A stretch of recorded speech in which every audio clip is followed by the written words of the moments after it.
لو انت طالب في روسيا او بتفكر تيجي روسيا، فالحاجة اللي هتيجي في بالك انك تشتغل بجانب الدراسة، وبالاخص في الاوضاع الحالية بسبب سعر الصرف بقى بين الجنيه والروبل. حتى لو انت مش طالب مصري برضه هتفكر انك انت عاوز تشتغل بجانب الدراسة علشان تجمع فلوس مهما كان، يعني تجمع قرشين وقت حوجة يعني. طب ايه الشغل اللي انت ممكن تشتغله بجانب الدراسة ما يعطلكش على المذاكرة، وتعرف تشتغل وتعرف تدرس وتعرف تعمل كل حاجة؟ تابع الفيديو للاخر ومتنساش اللايك والشير بقى لكل الناس عشان كله يستفيد يا جماعة، ونكبر بقناتنا سوا. ويلا اقول لك متنساش الشيره. لو انت بتدرس في روسيا بالاخص تخصص طب وهندسه، علشان دي التخصصات اللي ساعاتها كتير في الدراسه وكده، فانت في الغالب بيكون عندك في اليوم من 6 ل 8 ساعات دراسه. ده في الغالب من 6 ل 8 ساعات دراسه. في عندك ايام بتكون اجازه اصلا، في ايام ما يكونش فيها محاضرات، في ايام يكون محاضرات قليله، في ايام اكتر محاضرات كتيره كده يعني. عندك برضو ايام بتكون فيها اوفلاين، محاضرات اوفلاين في الجامعه، في ايام محاضرات اونلاين بتكون على التليفون بس وخلاص، فتنويع كده يعني. بس خلينا نتكلم في الغالب بتكون عندك 6 ساعات دراسه 5 أو 6 ايام في الاسبوع. ده في الغالب مش قاعده ثابته. والساعات بتاعه الدراسه دي يا جماعه بتكون الصبح، علشان احنا عارفين ان الساعه 8 او 9 تيجي تلاقي كل المحلات قفلت وتلاقي روسيا اصلا نامت. في الساعات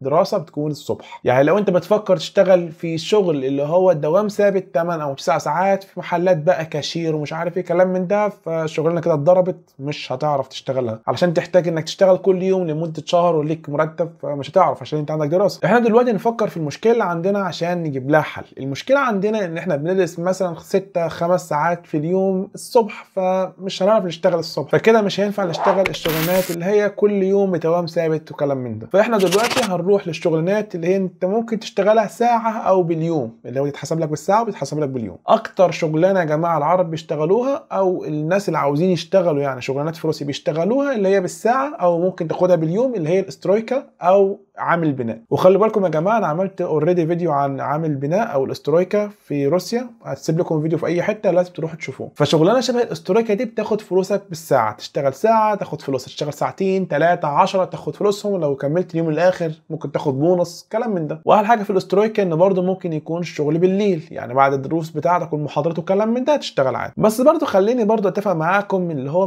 مش كل يوم دراسه من 8 الصبح ل 5، مفيش حاجه اسمها كده. في ايام من 8 ل 10، في ايام من 8 ل 3، في ايام من 12 ل 5، اللي هو مش كل الايام من 8 ل 5 او 8 ل 6. ده بالنسبه ليا بقالي سنتين في روسيا ما شفتش كده. الجدول مش طحنه كده شبه ايام ما كنا بندرس في المدرسه من 8 مش عارف ل 2 ولا مش عارف كام. عندك برضه شغلانه الثانيه اللي هي شغلانه التوصيل، انك توصل اكل او توصل تستفقه، يعني توصيل اكل وكلام من دوت بالعجل. فبرضه الشغلانه دي ممكن تشتغلها بالليل وبرضه بالساعه او باليوم عادي خالص. فكده الشغلانتين اما الاسترويكا اما التوصيل. وفي برضه شغلانات ثانيه ممكن ما تكونش عارفها، فانت حاول تسال الناس اللي اكبر منك في المدينه لو في شغل مش عارف ايه في اليوم بالساعه، ممكن حد يفيدك في المدينه بتاعتك. عشان في اوقات في محلات تطلب ناس يشتغلوا عندها باليوم مثلا لمده يومين 3 ايام اسبوع، يطلبوه كل شويه مثلا كلام من ده. فيا جماعه الشغل بجانب الدراسه مش مستحيل، ممكن تشتغل بجانب الدراسه، حتى ممكن تفكر في افكار بره الصندوق تشتغلها، مش لازم الحاجات المعتاده اللي كلنا بنعملها يعني كل يوم. فالحاجه مش هتكون صعبه ان شاء الله يعني. اهم حاجه بس تفكر، ولو كنت في اي مدينه مهما كانت شوف الناس الاكبر منك في المدينه واسالهم على شغل، واسالهم اذا كانوا عارفين شغل، عارفين